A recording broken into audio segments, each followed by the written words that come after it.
अस्सलाम वालेकुम। और दोस्तों कैसे हो? उम्मीद करते हैं आप सब खैरियत से होंगे। दोस्तों मोफ़ा के लेकर बहुत सारे लोग ये पूछ रहे हैं कि हमारा मोफ़ा कैंसिल कराना है तो कैसे कैंसिल होगा और मोफ़ा कब कैंसिल होता है, इसके साथ ही मोफ़ा की कितनी एक्सपायरी डेट होती है, यानी मोफ़ा की वैलिडिटी कितनी होती है, यानी मोफ़ा होने के कितने दिन के बाद आपको वीज़ा अपना स्टम्प करवा लेना है, नहीं तो आपका वीज़ा एक्सपायर मोफ़ा एक्सपायर हो जाएगा। तो इसके बारे में आपको सारी जानकारी दूंगा, तो वीडियो को लास्ट तक जरूर देखिएगा। और अभी तक हमारे चैनल को सब्सक्राइब नहीं किया है तो हमारे चैनल को लाइक करके हमारे चैनल को सब्सक्राइब कर लीजिए और बेल आइकन को ऑल पे सेलेक्ट कर लीजिए ताकि मैं जो भी वीडियो अपलोड करूं उसका नोटिफिकेशन आपको सबसे पहले पहुंच सके। तो सबसे पहले मैं आपको बता देता हूं, अगर आपका मोफ़ा कब कैंसिल किया जाता है, मोफ़ा कैंसिल करने की ज़रूरत कब पड़ती है आपको।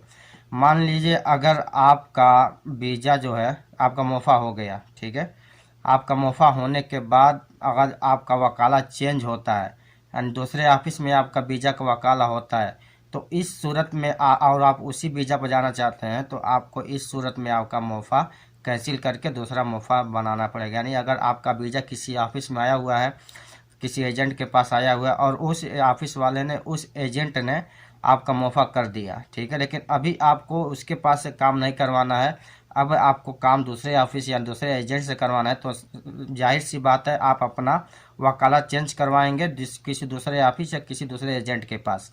अगर वीज़ा वही है और वही वीज़ा दूसरे ऑफिस के पास वकाला चेंज करवाएंगे तो इस सूरत में आपको मोफ़ा चेंज करना पड़ेगा, आपका मोफ़ा डिलीट करना पड़ेगा। उसके बाद दोबारा मोफ़ा होगा, जो दोबारा वो एजेंट या वो ऑफिस वाला आपका मोफ़ा करेगा, उसके बाद आपको आपका वीज़ा स्टम्पिंग के लिए जाएगा।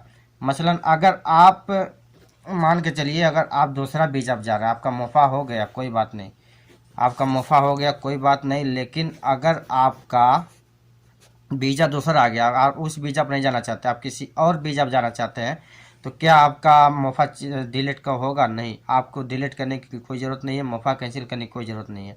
अगर आप दूसरे वीज़ा पर जा रहे हैं तो आपका मोफ़ा दूसरा हो जाएगा दूसरे वीज़ा पे, क्योंकि वो आपका जो मोफ़ा हुआ था, भले ही आपके पासपोर्ट पर हुआ था, लेकिन वो मोफ़ा आपका दूसरे वीज़ा पर हुआ था, इसलिए आपको पिछला जो मोफ़ा है आपको उसको कैंसिल कराने की ज़रूरत नहीं पड़ेगी। अगर आप दूसरे वीज़ा पर जा रहे हैं तो आप जब भी दूसरे वीज़ा पर जाए तो आपको मोफ़ा कैंसिल कराने की कोई ज़रूरत नहीं है, आपका सेम उसी वीज़ा पे काम हो जाएगा आपका, इसके अलावा कोई दिक्कत नहीं है।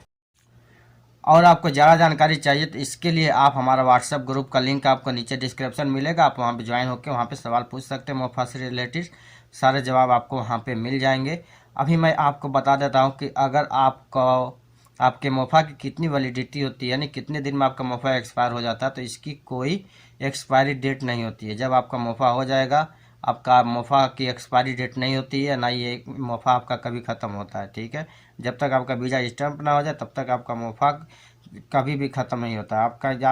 आपको भी पता होगा, जब भी आप चेक करते हैं वीज़ा स्टैंपिंग या फिर अपना मोफ़ा, चाहे भले ही आप 1 साल के बाद भी चेक करें, 2 साल के बाद भी चेक करें, फिर भी आपका मोफ़ा शो करेगा ही करेगा, क्योंकि जब मोफ़ा एक बार हो गया तो हो गया, वो आपका मोफ़ा कभी कभी भी आपका मोफ़ा एक्सपायर नहीं होता है। लेकिन हाँ, अगर आप एक बार मोफ़ा आपका हो गया दूसरे वीज़े पे, लेकिन अगर आप उस वीज़ा पर नहीं गए, दूसरे वीज़े पर जाना चाहते हैं, तो फिर जिस वक्त भी आपका मोफ़ा दूसरे वीज़े पर होगा उस वक्त आपका पिछला जो मोफ़ा है वो ऑटोमेटिक डिलीट हो जाएगा, आपका जो नया वाला मोफ़ा है वो शो करने लगेगा।